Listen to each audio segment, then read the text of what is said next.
বারুর Park Street Kamduni থেকে 24-এর সন্দেশখালী অনায়াসেই বানিয়ে দেওয়া যায় তৃণমূল শাসনে দুর্বৃত্তায়নের এক বিশাল তালিকা। তবু ভরসা দিচ্ছেন মুখ্যমন্ত্রী। চিন্তা করবেন না, আমরা আপনাদের পাহারাদার, আমরা বিজেপির মতো জমিদার নই। বিরোধীরা বলছেন নেত্রীর পাহারার কড়া নজরদারিতে বঙ্গের এত কাণ্ডেও প্রায় প্রতিক্রিয়াহীন হয়ে গিয়েছিল নাগরিক সমাজ। প্রলোভনের ফাঁদে অথবা ভয়ে তটস্থ করে রেখেছিলেন তিনি সমাজকে। সমাজের এই নিষ্পৃহতার সুযোগকে ব্যবহার করে তিনি কার্যত অনুভূতিহীন একটা রাজ্য গড়ে ফেলতে চেয়েছিলেন, যেখানে বেঁধে দেওয়া যায় ধর্ষিতার মূল্য। তাই ধর্ষণের ঘটনাকে তিনি অনায়াসে সাজানো বলেছেন। কেউ প্রতিবাদী হলে তিনি সিপিএম মাওবাদী বলে দেগে দিয়েছেন। কার্টুনের মজা নেওয়ার দায়ে একজন অধ্যাপককে জেলে পাঠিয়েছেন।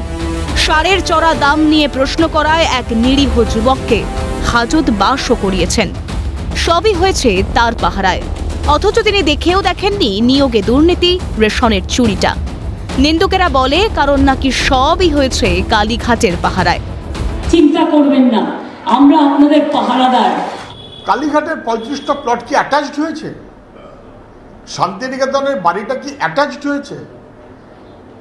সোনা পাচার, গরু পাচার, কয়লা পাচার, বালি পাচার সব সম্পত্তি কি অ্যাটাচড হয়েছে? ভাইপোর নিজস্ব বাহিনী তারা কি অ্যাটাচড?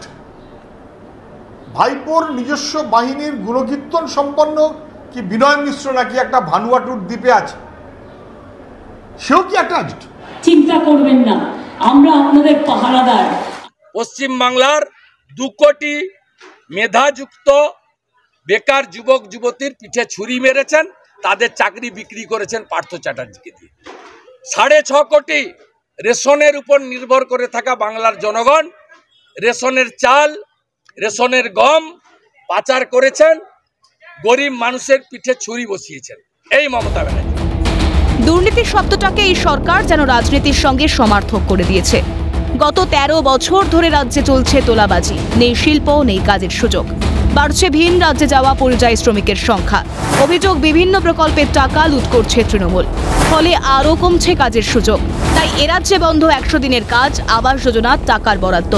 কেন্দ্রের অভিযোগ মানেন না মুখ্যমন্ত্রী। যখন অভিযোগ ওঠে সন্দেশখালী কিংবা জলপাইগুড়ির বার্নিশ গ্রাম থেকে, তখন কি করেছেন পাহারাদার মুখ্যমন্ত্রী? যখন শাহজাহান বাহিনীর বিরুদ্ধে একযোগে সোচ্চার সন্দেশখালীর মহিলারা, তখন তিনি কিভাবে দাঁড়িয়েছিলেন শাহজাহানের পাশে? এখনো তিনি কিভাবে সন্দেশখালীর ঘটনাকে সাজানো বলছেন? প্রশ্ন উঠছে জনমানুষেও। যদি ওঠে জমিদারের কথা, তখনও তীরে বিঁধবে তৃণমূলই। যেদিন প্রথম আদালতে তোলা হয়েছিল শাহজাহানকে, সেদিনই বোঝা গিয়েছিল জায়গায় জায়গায় কিভাবে চলে শাহজাহানদের জমিদারিত্ব। সেই শাহজাহানকে বাঁচাতে কোষাগারের টাকা উড়িয়ে সুপ্রিম কোর্টে গিয়েছিল মমতা বন্দ্যোপাধ্যায়ের সরকার। কোন জমিদারের টাকায়? উঠছে এই প্রশ্নটাও। ক্যালকাটা নিউজ।